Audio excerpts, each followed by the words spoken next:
If you want to talk about the news and what's poppin', better stop in for Tony's Topics. What's happening, folks? My name's Tony. Welcome to Tony's Topics. What do I want to talk about today? The NBA. So, last night, oh my gosh, last night was like upset night, right? And let's talk about why there were upsets, because believe it or not, it was a long time coming, and now the ship has come in, and the upsets are starting to happen in the NBA. Okay, where do I want to start here? Philly, Minnesota, who cares? Portland, Atlanta. That wasn't necessarily an upset. I'm looking at Atlanta now, right? And after looking at their team and analyzing them, it doesn't really seem like they've got a big three that can, like, average 20 points a game each. It just seems like they've got six guys that are going to come through. You know, Al Hartford, Millsap, Teague, you know, every Corver, they're all going to do their job. Bazemore, you know, they're going to do their job, and six guys are going to score double-digit figures, and they're just going to work together as a team. And maybe, you know, one guy on that team can pull 20 points, but the rest of the guys are going to do their job. Everybody's going to be playing offensive and defensively, and they're going to pull it through. I mean, honestly, they kind of remind me of Memphis, or maybe Memphis reminds me of them. Okay. So, next up. And I really wasn't surprised. I've talked about Portland all season. Number one, the fact that Terry Stotts really, he miscoaches a lot.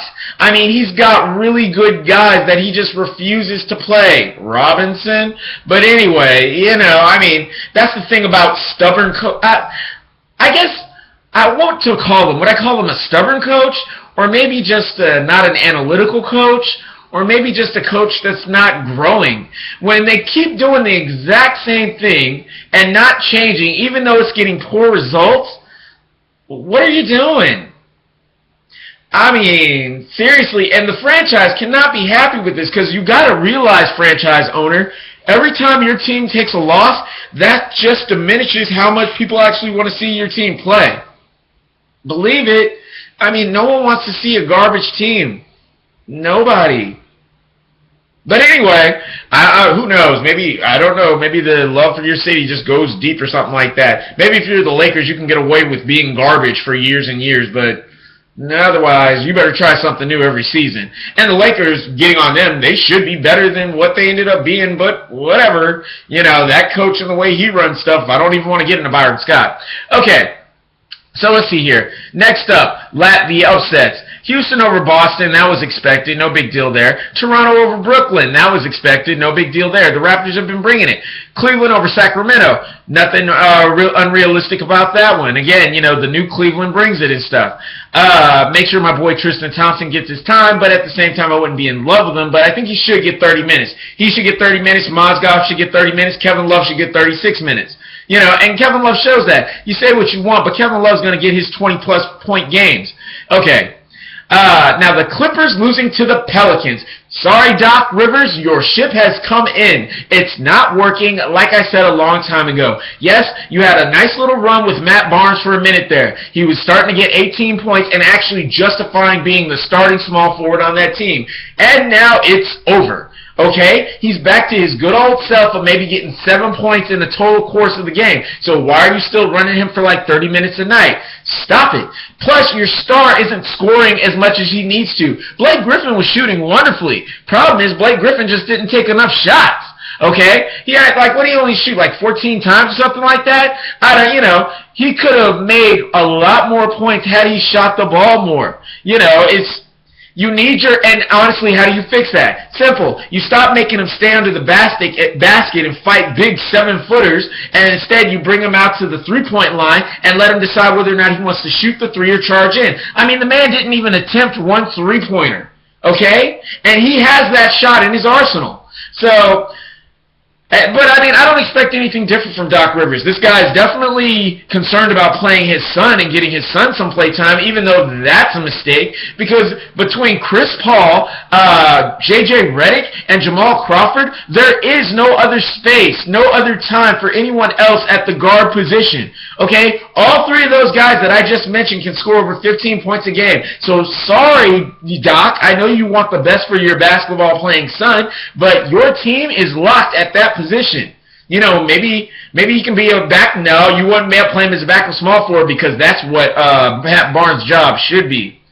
Either way it goes. So you're like, who should play point guard? Who's going to play power forward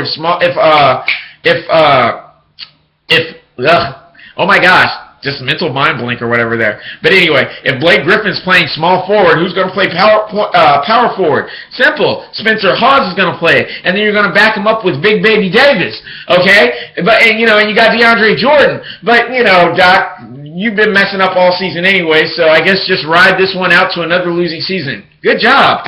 Okay, moving on. Golly. So next up. Dallas winning over Miami, no surprise there. Miami's garbage this year. Golden State over Utah. I'm sorry, Golden State losing to Utah. I called this Kerr thing a long time ago. Kerr not wanting to play Spikes. Kerr not wanting to start Maurice Spikes. Kerr not wanting to start David Lee. And now your ship has come in, okay? You actually did the trifecta and played Bogut over Spikes. You played, Harrison Barnes over David Lee. What are you doing?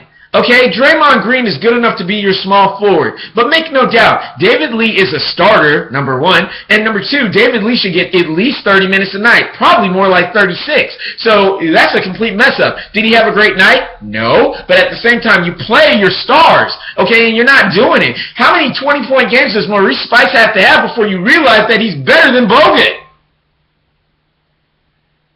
Wow. But again, here we go with a coach who's not going to learn anytime soon. We're halfway through the season, and it's done well for you. But if you really think that you can mess up and still win a ring, it's not going to happen. It requires perfect basketball to win this thing, okay? You have to have your stuff come together. Even the best made teams still blow it in the finals, and there's no excuse for Golden State not to make it not to win the whole West and be in the finals and win it all. All right, so let me see. Who else do I want to talk about? Golly, boy. Chicago versus Phoenix. Losing.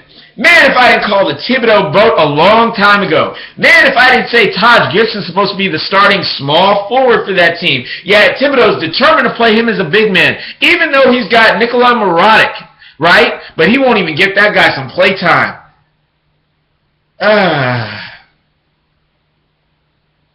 What's really going on in the... will a real coach please stand up? Will a real coach with a real team please stand up? I mean, good grief. Maybe the Hawks should win it all just because their coach is actually going to play them right. So anyway. Okay, so tonight's games. Sacramento versus Indiana. Who would I call on that? I'd probably go with Sacramento, except for the fact that they were tired. So Indiana might have a shot. Nah, I'd still go Sacramento. Dallas, Orlando, Dallas. Toronto, Washington. Ooh, that one's cute. Normally I would go for Toronto in this matchup, but of course it's the back-to-back game, so Toronto's going to be tired, thus I have to give it to Washington. Hate it for Toronto. Atlanta versus Philly. Atlanta will be tired, but will they be so tired that they can't beat the 76ers with an 18-point win streak? I guess you still go Atlanta. But knowing the NBA, they bust their win streak, right, because those guys are tired tonight. So, but I'd still go Atlanta. Houston, Detroit, Houston. OKC, Memphis. Ooh. Is it time to go Memphis? It is. OKC's not going to win anyway. I'm tired of Scotty Brooks riding on the coattails of Kevin Durant and Russell Westbrook without actually putting a team together that can work, even though he's got all the tools to do it.